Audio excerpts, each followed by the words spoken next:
Good evening. Thanks very much for joining us on India Business Hour. I'm Shireen Bhan. The headlines we're tracking for you tonight. Well, in semiconductors now, the United States and the world actually is overly dependent on Taiwan. 93% of the world's most advanced semiconductors are produced in Taiwan. U.S. Commerce Secretary Gina Raimondo says America wants to establish a close strategic alliance with India on semiconductors, says 93% of the world cannot be dependent on Taiwan, and sees great synergies with India on chip design and technology. That's a CNBC-TV18 exclusive. I'm hopeful by the end of this year, we could have all of the agreements as between the governments. U.S. hopes to thrash out differences with India to bolster the Indo-Pacific Economic Framework. The Commerce Secretary expects to resolve all differences by the end of the year. India is not yet a full member of the 14-nation group, which accounts for 40% of the world GDP due to differences. Weak global cues then Dalal Street as stock markets wipe out early gains, ending in the red. The Sensex loses over 500 points, Nifty down over 150. A mixed day for Adani Group stocks, with 4 stocks hitting the upper circuit and another 4 ending in the red. The group adds 4,500 crore rupees to market cap today, but the total value is still 52% lower to levels seen before the Hindenburg report.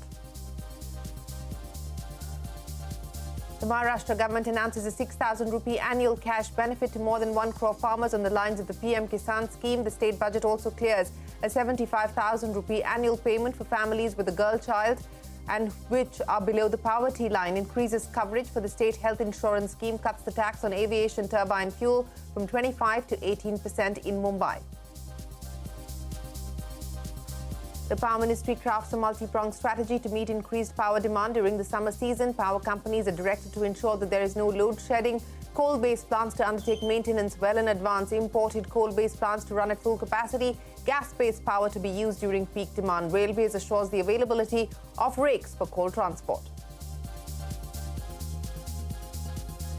Axis Asset Management Company appoints B. Gopakumar as the CEO and Ashish Gupta as the new Chief Investment Officer. The changes come after the fund house faced a front-running scandal and suspended its chief dealer after finding him guilty in an internal investigation. Russian missiles rain down on Ukrainian cities, killing civilians and knocking out power supply. Ukraine's president says it's been a difficult night after damage to critical infrastructure and residential buildings. Prime Minister Modi hosts his Australian counterpart Anthony Albanese at the Ahmedabad Cricket Stadium before the start of the 4th Test match to celebrate the friendship between both nations. Both leaders took a lap of honour in a chariot around the Narendra Modi Stadium. Well, straight to the day's action now. Weak global cues denting sentiment on Dalal Street. The markets failed to hold on to their opening gains, ending at the day's lows. So we saw the Nifty and the Sensex losing about 1%. The Sensex was down over 500 points and the Nifty lost about 160. The broader markets did fare slightly better than the blue chips, the BSE companies erasing a market cap of close to 2 lakh crore rupees today. While global markets have been roiled by statements from the U.S. Federal Reserve Chairman Jerome Powell earlier this week, stock markets across Europe and the U.S. sulking after Powell suggested that rate hikes from the Fed could be faster and higher as it battles inflation. The U.S. Fed funds rate, which is the key policy rate determining interest rates, is currently in the range of 4.5 to 4.75%. Economists and market watchers now expect the rate to peak at 6%, implying room to hike rates by another 150 basis points. According to a CNBC survey, 63% market participants expect a 50 basis point hike after the next Fed meeting.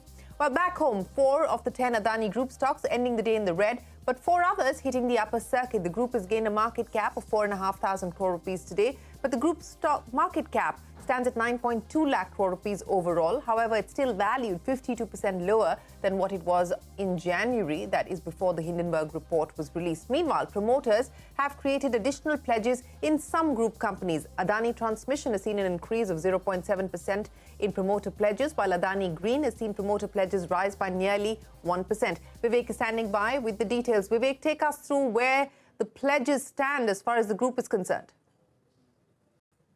Well, an important update coming in as far as two of the Adani Group stocks are concerned. Adani Transmission as well as Adani Green were in focus. So yesterday, post-market hours, there was a notification to the exchanges where the promoter has said that they've gone ahead and created an additional pledge of around 0.76% equity. This is in favor of SBI Cap Trustee. Now, the total promoter pledge in favor of SBI Caps at this point of time stands at 1.32% in Adani Transmission.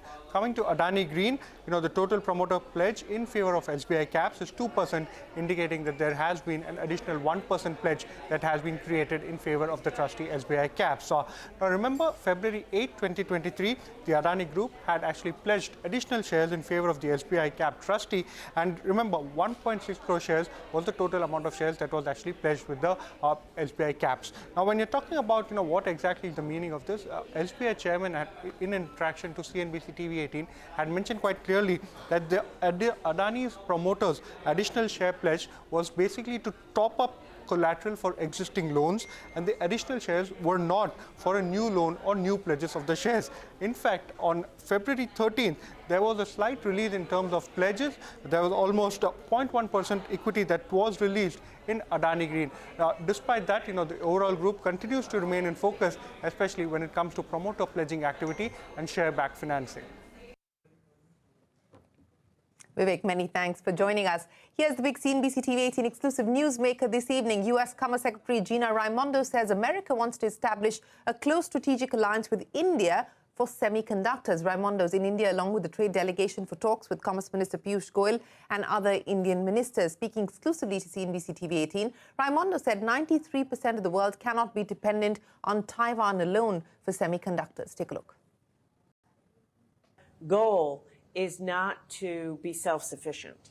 For example, in semiconductors now, the United States and the world actually is overly dependent on Taiwan.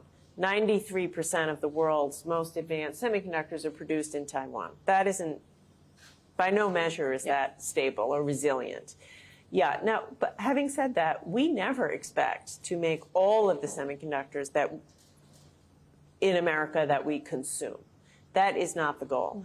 And in fact, we have, and I have said this many times, a desire to work closely with our allies, including India.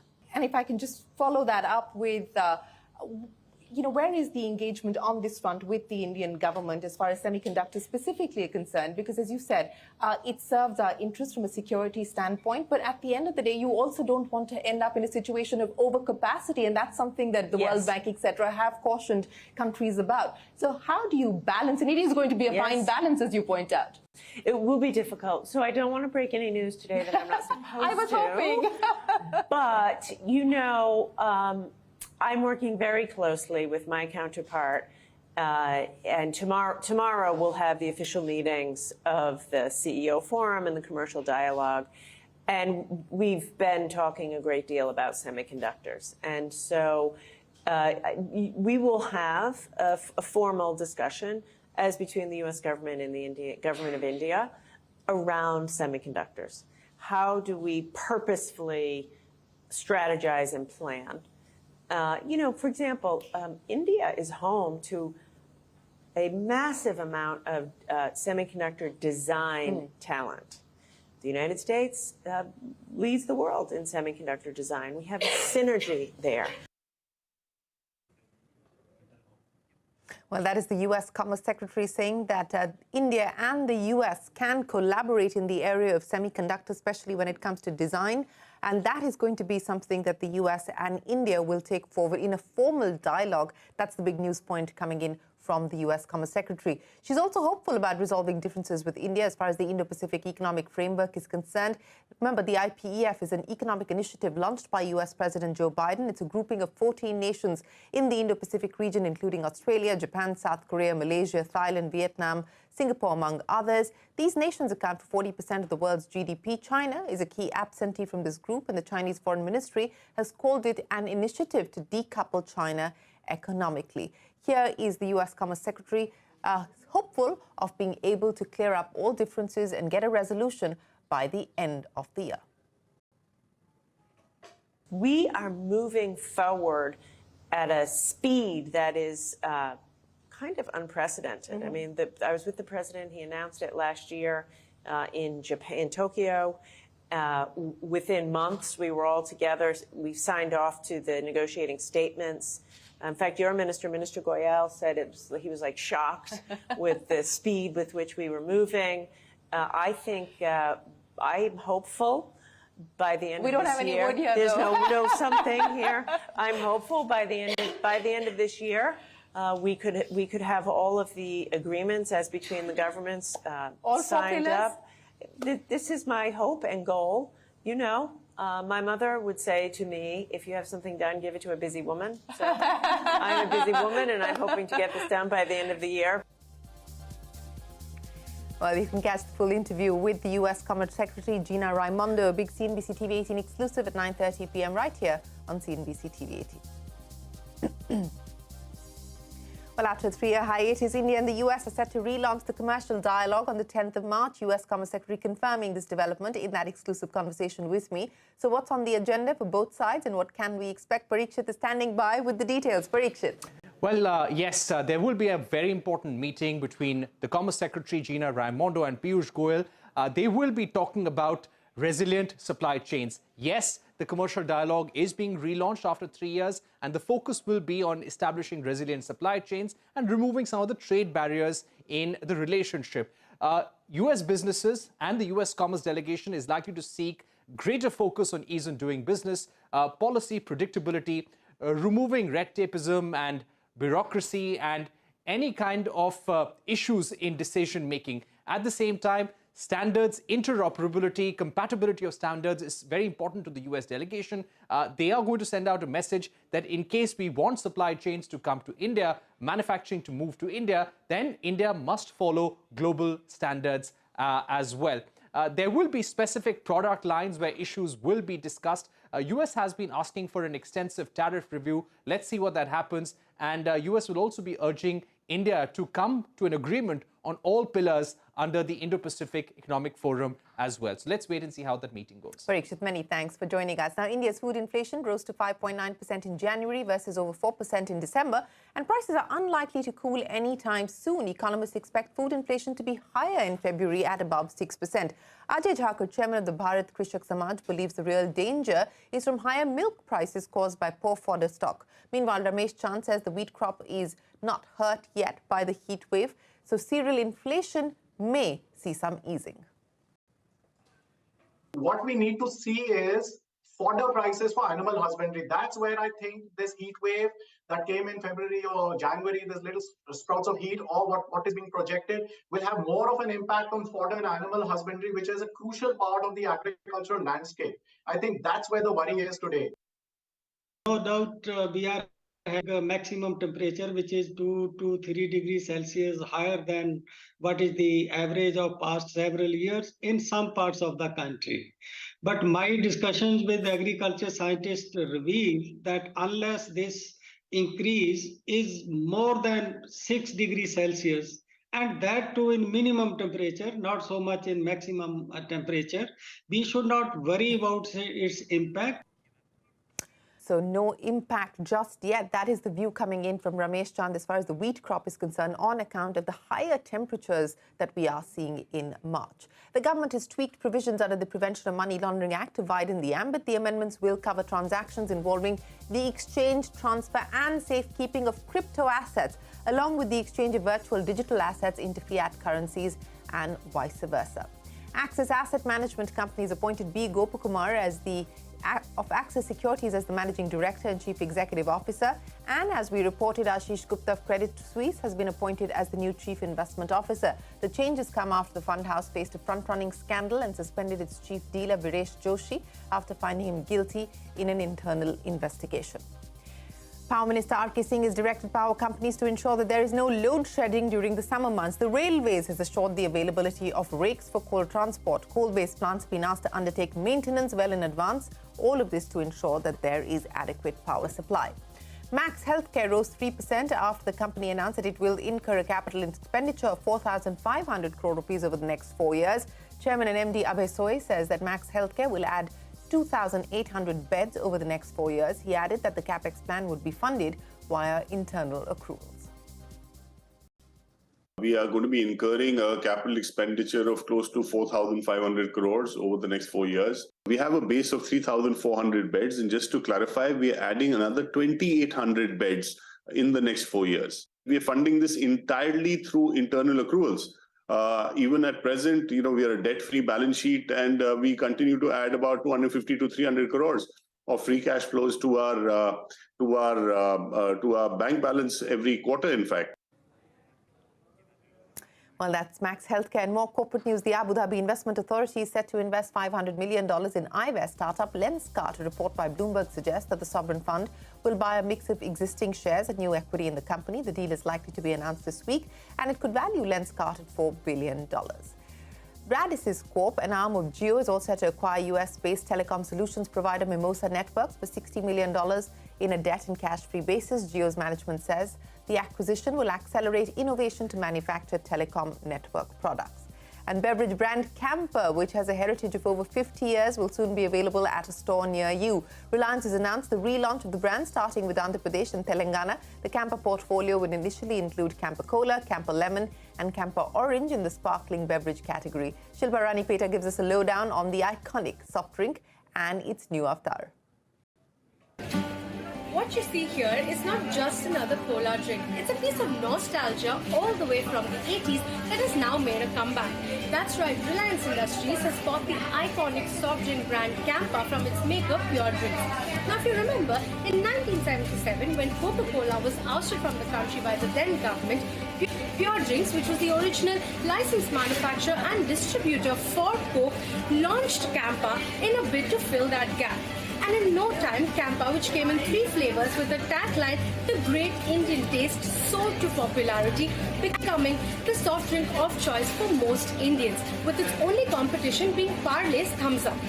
But this popularity soon dwindled in the early 1900s when liberalization happened and PepsiCo and Coca-Cola re-entered the Indian market. Coke bought Thumbs Up and revived that brand, and Campa lost out amid intense competition.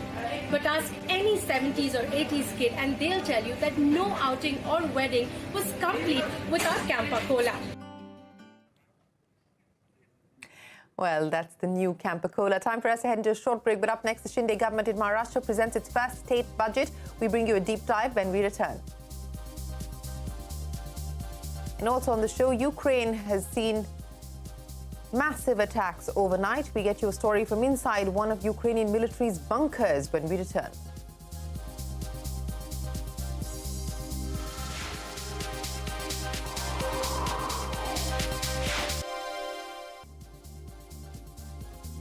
You're with India Business Hour. Eknath Shinde-led government in Maharashtra tabling its first state budget. Deputy Chief Minister Devendra Fadnavis, who also holds the finance portfolio, announced a reduction in tax on ATF from the current 25% to 18% in Mumbai, Pune and Raigad. The government also claimed that farmers in the state will be able to avail crop insurance at just ₹1. My colleague Vinaya Deshpande joins us with the deep dive into the budget.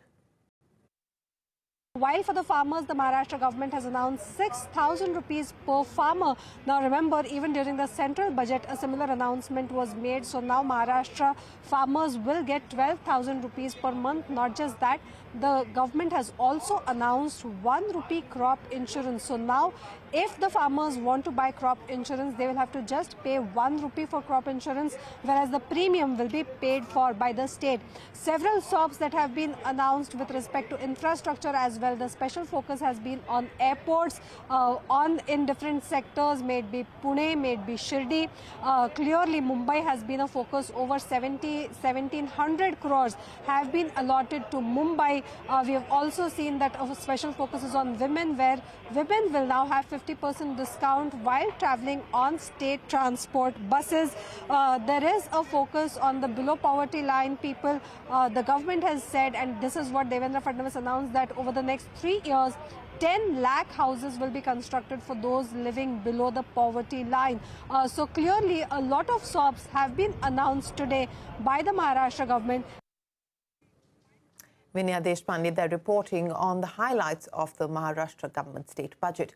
Prime Minister Modi hosts his Australian counterpart Anthony Albanese at the Ahmedabad Cricket Stadium before the start of the 4th Test match to celebrate the friendship between both sides. Both leaders took a lap of honour in a chariot around the Narendra Modi Stadium. AAP MLAs Atishi and Saurabh Bhardwaj take oath as the newest ministers in the Delhi cabinet. Atishi has taken over the portfolios of education, PWT, power and tourism, while Saurabh Bhardwaj will handle health, water, industries and urban development. Manish Sisodia has been arrested by the Enforcement Directorate just a day before his bail plea hearing by a CBI court. Veteran actor and director Satish Kaushik died this morning in New Delhi after suffering a cardiac arrest. He's 66. Kaushik began his film career in 1983 and acted in more than 100 films. Since then, he is best remembered for roles in films like Mr. India, Ram Lakhan and Deewana Mastana. Kaushik also directed over a dozen films. He is survived by his wife and daughter.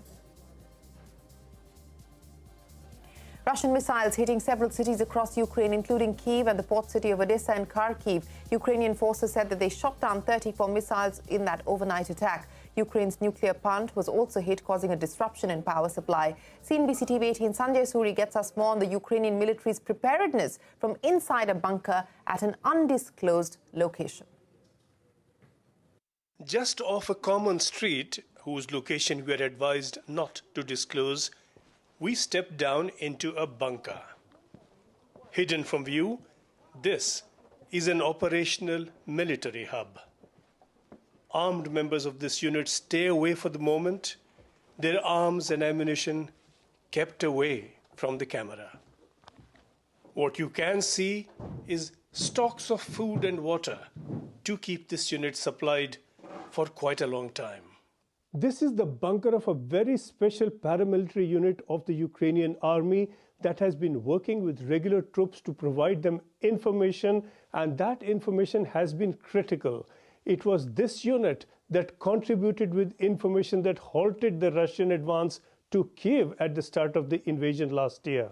The commander, who has been with this unit since the start of the Donbas war in 2014, tells us something of what this unit has been doing. When the Russians advanced a year ago, members of our unit worked with the military, who blew up bridges that stopped the Russian advance to Kyiv. And we used our drones to give our military the positions of the Russians. The unit is clearly dug in here in anticipation of and in preparation for further action to follow. This is where we can sit out under prolonged bombing and where we can remain prepared and ready to deal with the enemy whenever that need arises. This place can hold food for 30 to 50 people for up to a year. Everything here is being prepared and geared for a possible new invasion, and people are ready in ways that are seen but mostly unseen to stop any new Russian invasion from proceeding very far at all. Well, that is Sanjay Suri inside Ukraine, inside a bunker that is being used by the Ukrainian military forces. With that, it is time for us to wrap up this edition of India Business Hour. Thanks very much for watching. Stay tuned. The news continues here on CNBC-TV18.